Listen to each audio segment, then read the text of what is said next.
balance, spreadsheet, GL system. It just allows you to track those non-pooled fund balances in Fundriver. The way I'm going to demo this today is an example of a client that's using Fundriver to track their endowment piece, and then they're also using this non-pooled funds module to track their expendable fund balances.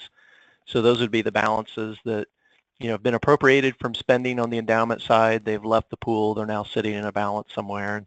And this, I'm going to show you how to use this non-pooled funds module to actually track those balances of those expendable funds. This is an add-on module to our Fundriver Basic and Fundriver Plus products. It's a standard feature in our Fundriver Pro product. The setup works pretty much the same as the setup for the endowment side. There's a template. It's just a worksheet that gets populated. We load it. That's how the information gets in the database. As this goes into production, there'll also be a bulk import utility that clients can use to download the template themselves and actually load balances themselves as well. Once everything's been loaded and that module is turned on, you can come in under Organize. There'll be a non-pooled funds option. This will take you to just a default non-pooled funds page, and this will list out all the non-pooled funds that you're tracking in Fundriver. When you select the fund that you want to look at, this is similar to the fund profile page on the endowment side. Again, I have this set up as if these are expendable balances that relate to endowments that I'm tracking in Fundriver. If I scroll down the page here, you'll see there's a post date as of 7/31. That was the last closed accounting period in this demo database, and you can see this expendable fund has a balance here listed. So the way that clients will be able to either increase or decrease the value of those non-pooled funds, or in this case expendable funds, is by entering transaction types. So if you go to the Activity tab under Transaction Entry, we have some standard transaction types that can be used to increase and decrease the values. We have non-pooled expense, non-pooled gift, non-pooled revenue, non-pooled transfer. Those can be relabeled if you want to call them something else. That's fine. We can do that. And again, you can input transactions here manually if you want to. In lieu of doing anything manual, we have a standard import file that you can populate with that non-pooled transaction activity. So if you're used to using this on the endowment side, it works the same way. So in this worksheet that I have here, I've got some non-pooled revenue transactions that I'm using to increase the value of the expendable fund balances, and I've got some non-pooled expense transactions that'll decrease the value. And then we have a standard import built for that. So if you're familiar with the GL import feature, there will be a transaction activity import here. And then you use the browse feature to go find that file that you want to upload. And then once you upload the file, it commits those transactions to those non-pooled funds. So there are 18 transactions in that file. If I go over here to edit transactions, we'll see those that I just brought in, these non-pooled expense and revenue transactions. These transactions will have no impact to the net cash flow reconciliation on the endowment side of things. So if you're tracking a investment pool and Fundriver on the endowment side, these transactions will not be a line item in that investment pool reconciliation. So if I go to the Investment Activity tab and I select my endowment investment pool, and we take a look at this pool reconciliation for August, you'll see there's no line items in here for those non-pooled revenue and expense items. It's because they're not in the investment pool. It's just a balance that you're tracking that's outside the pool. If I were to go to the Organize and select funds and just take a look at an endowment fund here, let's say the ballet fund, when you scroll down to the current values section as of 7/31, you'll see that there's another line item in here for that ballet fund expendable balance that shows as well. If you're utilizing the spending rule utility in Fundriver and you've automated your spending distributions, if you were using the non-pooled fund module to track expendable balance, there's some automation there. So if you go to the Activity tab and you select Distribute, let's say you're running your normal spending distribution and you're applying your spending rule parameters, you're having Fundriver create the distributions.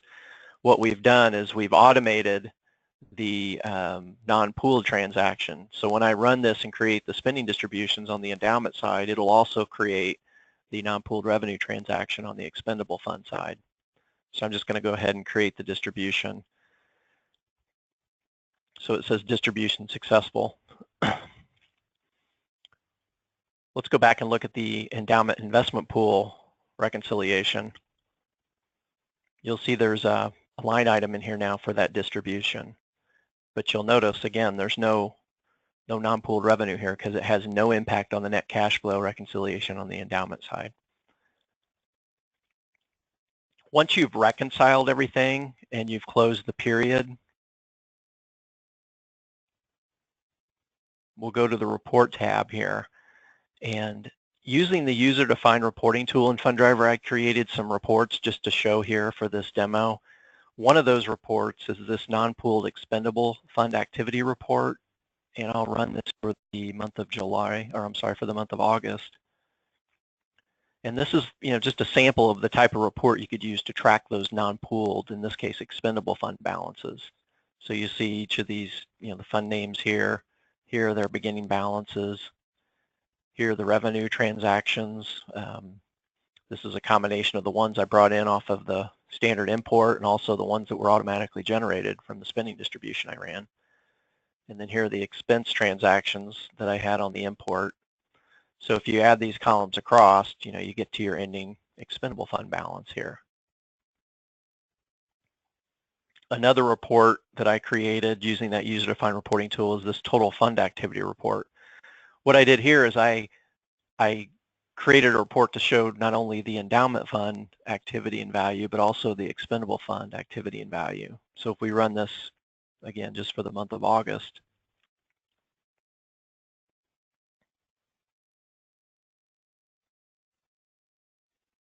you can see row by row, there's two funds here, the expendable fund and the corresponding endowment fund associated with it.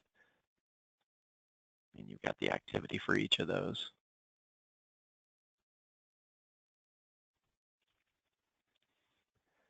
We've also created what we call a budget report. And what this report does, again, if you're using Fundriver to administer spending rule or rules, it will apply the spending rule parameters as of the allocation date that you have set in the spending rule utility. And then it'll do the calculation on the endowment side, showing just what the calculated spending amount is based on your spending rule. But then it'll also pull in the most recent expendable fund balance. So when I run this report, there's a calculation going on. So the calculated net spending, these are for the endowment fund. This is the endowment fund spending calculation. So if you're familiar with Fundriver and you run, the estimated spending report that applies spending rule parameters and calculates the spending, those numbers would coincide with what you see here. And then it also pulls in the most recent expendable fund balance in the system as of whenever you run this report. And it shows what that balance is here, and then also shows the total budget, which is the combination of these two. So this could be like a budget report that goes out to, department heads or that sort of thing. So again, these are just some reports we pulled together with the user-defined reporting tool. The reporting is going to be really flexible. You pretty much create whatever you want, have the report, pull back whatever details that you want with regards to those non-pooled fund balances. If you're doing stewardship reporting in Fundriver, and you include expendable balances, that can all be, configured now to pull those balances onto like a donor or stewardship report as well. Again, the non-pooled funds module is going to be an add-on to the Fundriver Basic and Plus products, and then it'll be a standard feature in the Fundriver Pro product. If you have any questions about the non-pooled funds module, please visit www.fundriver.com. Thank you very much.